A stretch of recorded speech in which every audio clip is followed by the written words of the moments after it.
As someone that has gained a crippling card addiction in their late 20s, here is all of my favourite cards. And if you're someone that wants to get into card collecting and don't know which TCG to pick, well, here I am.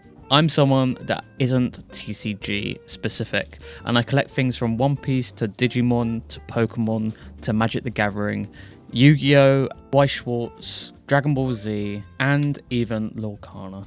And in this video, we'll be taking a look at some of the card series that I've been collecting and my thoughts on how they play and how the cards feel and work as well. Starting off with one of the older card games, this is Magic the Gathering, and it is one of the most popular for one very good reason. This TCG is actually really fun to play. Magic the Gathering revolves around mana, which is the top right colour and number you see on cards. The number of counters at the top right classifies how many land cards you have to use to play it. Now, land cards are permanent and are tapped, which means you turn them to the side to activate, and when your turn comes back round, you can untap all your cards and be able to cast them again if they are castable. Now, Magic the Gathering is very similar to Yu-Gi-Oh! Or also Hearthstone as well. And if you're a fan of these card games, then I'm sure you'll be a fan of Magic the Gathering as well. Like most card games, Magic the Gathering is very accessible, with starter decks ranging from about £15. And what makes Magic the Gathering even better is that you normally get 2 starter decks within the bundle, meaning you can give one to a friend or have one spare, so you can both play with that £15. What makes that even better as well is you normally get a code for the app, which you can then input and get your deck virtually. And of course, if you don't want to spend anything at all, you can just play for free on the app. And the app is really good. It's available on Steam and mobile on the Play stores. So if you do want to check out Magic the Gathering, there is a free and accessible way to do that as well. Now, the cost of cards for Magic the Gathering ranges from rather cheap packs to the ones that are less desirable. So, for example, around £3.50 to £4, or to the really, really expensive booster packs, the collector's ones that range from about £33 MSRP, so what you'll find in stores, to around £100 or even more for the more desirable sets that are out of stock. This example right here, Modern Horizons 3, they're around £10 per pack, and that is just for the Play Booster set, just because it is a really popular set. But luckily you do get 15 cards per pack compared to other TCGs, which are typically 10, so you do get more bang for your buck anyways. Now, Magic the Gathering, like other TCGs, do restrict cards for certain play. However, if you're just playing with friends, then this doesn't really matter. And the TCG normally reflects this every few years, or will ban overpowered cards a few months in after the set has been released. There's recently been some backlash though, because they have introduced the Universes Beyond sets, which main Magic the Gathering players don't really like because it isn't lore accurate. Like this Spider-Man set here, where you have stuff like Bagel and Smear or Doc Ock coming in, that doesn't really fit around the sort of Magic the Gathering aesthetic or art style.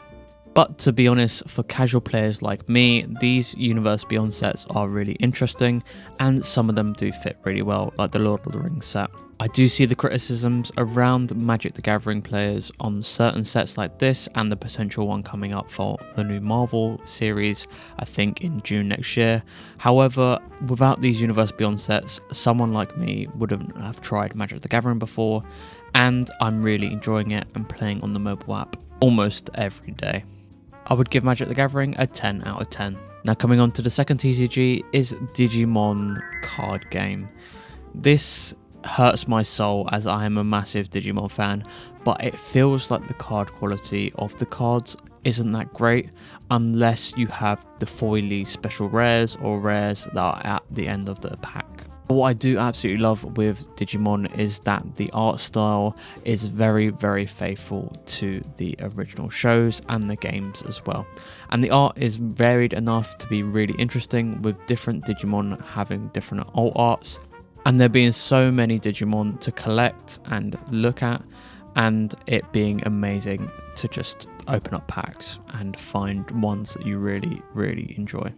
Now, I haven't played the TCG professionally or even casually, but I have had a look at the app that teaches you how to play, and the mechanics revolve around similar to Pokemon, which is digivolving your Digimon to the higher forms and getting these counters and attacking your opponent and, I believe, taking down their life. But the whole mechanism around how you use your action points, if you use more turns, then your counter goes down, which gives your opponent more numbers on their board, which they can do more turns. So it's a very interesting sort of TCG from what I've seen. I don't really understand it, so I won't comment too much on it, but it does seem like quite a fun game and quite interesting, and to have sort of more mechanics around it than the casual Pokemon TCG. Coming in at number 3 is the legendary anime One Piece. Now, this TCG has been picking up recently with lots and lots of popularity of Pokemon fans coming into the One Piece TCG as it rises in popularity. Now, the One Piece TCG is very similar to how Magic the Gathering works, with a commander/leader being the center of your deck, and you make decks around this leader with the colors representing your deck. So you can only have one color, I believe, unless your leader is dual colored. So very similar to Magic the Gathering there. Also, your decks revolve around the affinity of your characters. So at the bottom, it presents what crew the character comes from. So if they're part of the Straw Hat crew or Whitebeard's crew, for example, or even if they came from a certain area like the Sky people, I think that's correct, or even the games as well. So Odyssey, if they came from Odyssey or one of the films, that is down at the bottom. And certain effects will say you have to have a Straw Hat member or target a Straw Hat member. So you must build your decks around those sort of affinities as well. Now, just like Magic the Gathering, One Piece does have these special starter decks which come with promotional cards, which is quite nice. You do get some nice alt arts in these. And just like Magic the Gathering and Digimon, these are very accessible, with them being around £15 to £16 as well, with the older decks being around £10. However, you only get one, so you will have to buy two, or one of your friends will have to buy one.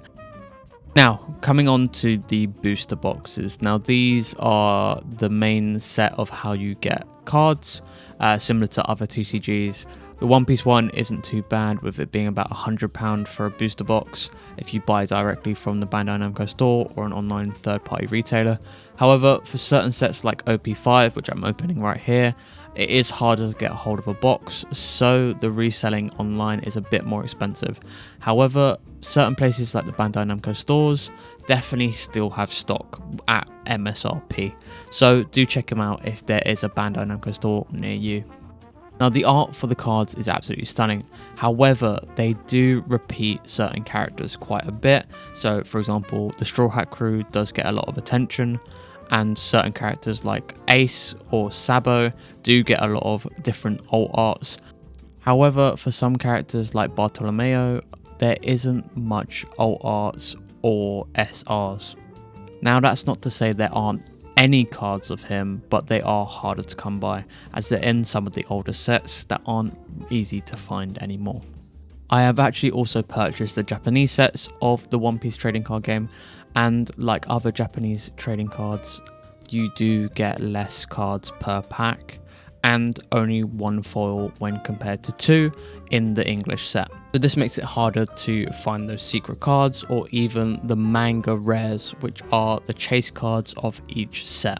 Now, manga rares are incredibly expensive because there isn't even the chance to get one in a whole case of booster boxes. This makes it incredibly hard to get a manga rare, as I think it's about 1% per booster box of you getting one. It's a shame that they're so rare because the art on them are so cool, but that's what makes them so expensive and desirable. The One Piece trading card game is also incredibly popular, as it is actually fun to play, with special mechanics coming in with the Don cards and other leader-based mechanics to make your deck around. I'm excited to see how this TCG evolves in the future and hopefully gains popularity as well. Coming in next is Lorcana. Now, I personally don't collect Lorcana, but my partner does. And Lorcana isn't a bad TCG at all, as it follows the similar mechanics that Magic the Gathering does, with a single foil per pack, with any card being able to be foiled. And just like with Magic the Gathering and One Piece, decks revolve around colours which you build around, with certain characters being multicoloured as well. Now, Lorcana's TCG is a bit different, as although characters have attack and defense, your main goal is to build lore, hence Lorcana. I personally haven't played a game of Lorcana, however it does seem very interesting, and the cards do feel really good quality as well. There seems to be a nice variety of different characters from all different Disney series, and it's nice to see even unfamiliar faces get a nice return in card form. If you're looking to just collect Disney characters, Lorcana is definitely a fun pack to open, but for cool and interesting artwork, these cards don't feature very many full arts, and the full arts are reserved to the ultra rare cards that are really hard to pull, and they do fetch quite a high price if you pull them.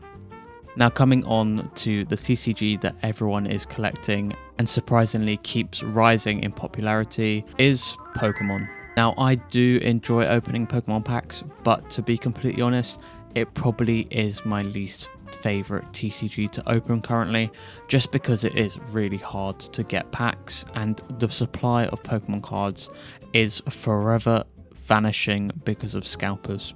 Pokemon packs do feel really good quality, and it is nice to see lots of different full arts in every single set. The special illustration rares are really cool and have some really unique artwork for each individual Pokemon. Fans of the series will be able to find a Pokemon that they like and love out of the many different generations, and I'm sure there'll be a really cool illustration or artwork associated with their card. And that's because Pokemon has been around for so long that they keep reprinting different Pokemons and different sets. If you can get Pokemon at retail price, it is rather affordable. However, the recent increase in scalping has made Pokemon really expensive. Added to this is that I don't actually like the TCG, at least the gameplay anyways, as I find it rather boring and rather long-winded, but I'm sure many fans of the series absolutely love this, and rightfully so, because it is a very popular card game. My most expensive card that I own is actually from Pokemon, but that might just be because the prices are surging like absolutely crazy. Pokemon isn't a bad TCG to start with, but there definitely are more affordable ones and ones with better gameplay, at least in my opinion. And coming on to Weiss Schwarz. Now, I didn't really know about this card TCG before coming in, but I am a massive fan of JoJo's Bizarre Adventures and found that this card game actually has many collaborations with different animes of all sorts. One thing to note with Weiss Schwarz is that the premium booster boxes come with 3 cards, and they are much more better value because you get hot stamped autographed cards, which are very, very cool, guaranteed in each pack. However, there's only 6 packs per box with a cost of around £40. Now, does this mean that it is worth it? Not really if you're looking to play the game. These are sort of the collector's versions that you find in Magic the Gathering. And if you really want to play, you should just buy the normal play boosters, which you get around 20 packs per box, as seen here. But how does the card quality feel? Well, the card quality isn't bad, but it is definitely on the cheaper side, a bit like Digimon. And the TCG I haven't actually played, and I have no clue how you play, so I can't comment on that either. This is one of the more unpopular TCGs, but I definitely feel there is a fan base, and I can see why, as some of the art on these cards are really beautiful, and it's fun to get autograph cards when pulling them. And finally, we have an honorary mention to Yu-Gi-Oh! This was one of the card games that I started out with in my childhood. I also used to collect Pokemon, but I gave all of those away. So these cards here are the last few that I have from growing up. And as you can tell, I don't take very good care of them. I do love Yu-Gi-Oh! And I think they might have some of the best card game mechanics out there, as well as the best games virtually. And it's sad to see that it isn't as popular as it used to be back in the day. And because of this, you can pick up booster packs for around £3 or even less. So this makes it one of the cheapest TCGs to get started with and potentially have fun as well. So what did you guys think? Let me know down in the comments whether you'll be picking up any TCGs. And what your favorite card is if you do collect. Thanks for watching, and I'll see you in the next one.